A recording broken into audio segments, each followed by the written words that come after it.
a CNI, Confederação Nacional da Indústria, fez uma projeção para o PIB brasileiro. Vai lá.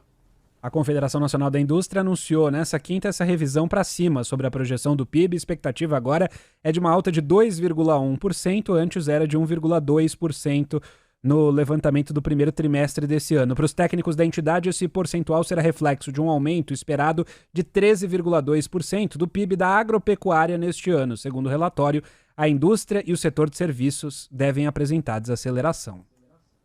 Isto. Vejam, é preciso olhar o conjunto. Nós temos taxas de juros ainda proibitivas que ferram o Brasil e é preciso que a gente veja essa questão. Nós vamos tratar disso ainda hoje. De qualquer modo, na 28 aí, nós temos um executivo importante do setor bancário que apontou um troço sobre o Brasil, que deixa a extrema-direita chateada. É por isso que ela fica se apegando a falsas questões.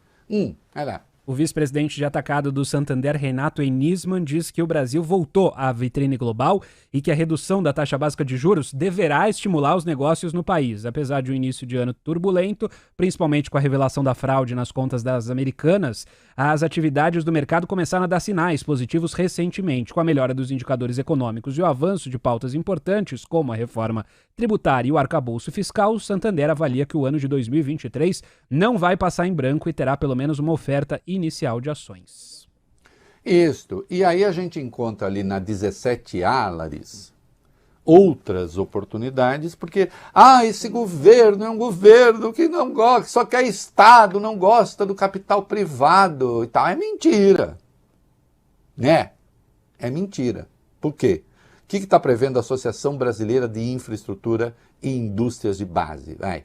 A Abdib afirmou que leilões anunciados até 2024 em projetos de transmissão de energia, rodovias, terminais portuários, mobilidade e saneamento podem atrair investimentos de 126 bilhões de reais. Amanhã, a Sanepar,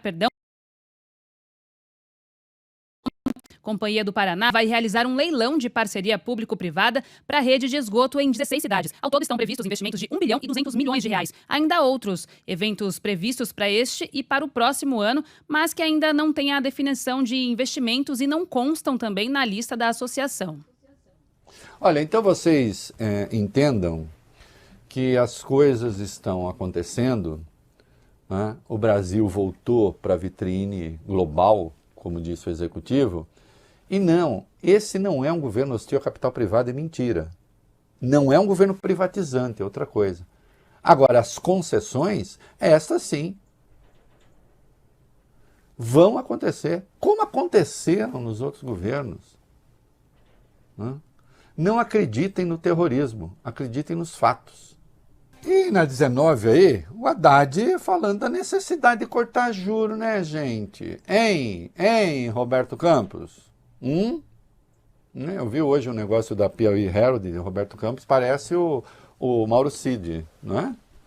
Depois de todos os números da economia, ele prefere ficar em silêncio. Não é isso? Vai lá. O ministro da Fazenda, Fernando Haddad, afirmou hoje que a expectativa de todo mundo é que o Banco Central corte a taxa básica de juros já na próxima reunião do Comitê de Política Monetária, o Copom, em agosto. Em entrevista à Rede TV, o chefe da pasta da Fazenda afirmou que o problema não é mais quando, é quanto. Ele disse o seguinte: o país está pagando 10% de juros real, descontada a inflação este ano. Faz 18 anos que nós nos livramos disso, os juros reais acima de 10%. Quem está comprando uma geladeira está pagando 30%, 20% de juros real. Não cabe a prestação no bolso de quem está comprando. Esperamos sensibilidade técnica. 100% dos analistas esperam corte. Não tem jeito. Aliás, o que me indigna, e muito, é ficar com esse negócio assim, não, tem que ser um corte de 0,25. Por que corte de 0,25 só? No mínimo, a decência pediria o corte de 1 ponto. Como também a gente não deve exagerar nas expectativas, meio. Não é? Chega dessa pantomima. O que o setor produtivo está falando sobre o corte da Selic? Representantes do setor analisam que a aprovação da reforma tributária e do arcabouço, em conjunto com os resultados positivos na economia, abrem espaço para uma redução da Selic. Representantes da indústria, do agronegócio e da construção civil esperam que o ciclo de cortes, que deve ser iniciado no próximo mês, impulsione a renda da população e permita a expansão dos investimentos produtivos. O economista-chefe da Fiesp, Federação das Indústrias do Estado de São Paulo, Igor Rocha, afirmou que os preços do atacado têm mostrado expressiva descompressão, com queda de 1,3% no IGPM, Índice Geral de Preços do Mercado. Nós temos vários sinais de deflação, inclusive no IPCA. E note, a deflação, dado o contexto brasileiro e essas taxas de juros abusivas, pornográficas, então se considera até uma boa notícia, vale bem, porque é um elemento a mais para baixar a taxa de juros.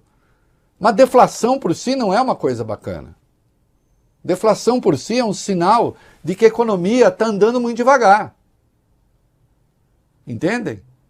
Então nós chegamos ao limite, do ponto de vista econômico mesmo, do insuportável. E insisto, e aí fica essa conversa mole, porque é conversa mole, de então, acho que há espaço para uma queda de 0,25. Essa queda de 0,25 é uma tentativa de perder o debate e continuar a ditar o ritmo das coisas. Não é? Essa turma perdeu o debate. É assim que é.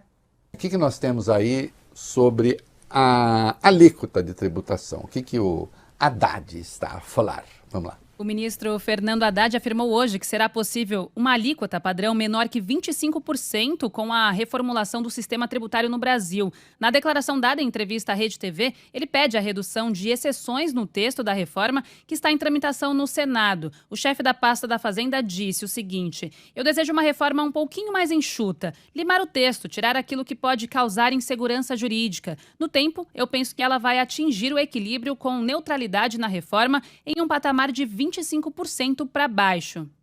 Isso, não, tá bom, Larissa. Olha aqui, o que é que esses 25%? Chega-se à conclusão de que essa tributação do consumo, porque, lembre-se, a reforma tributária até agora diz respeito aos impostos que incidem sobre consumo.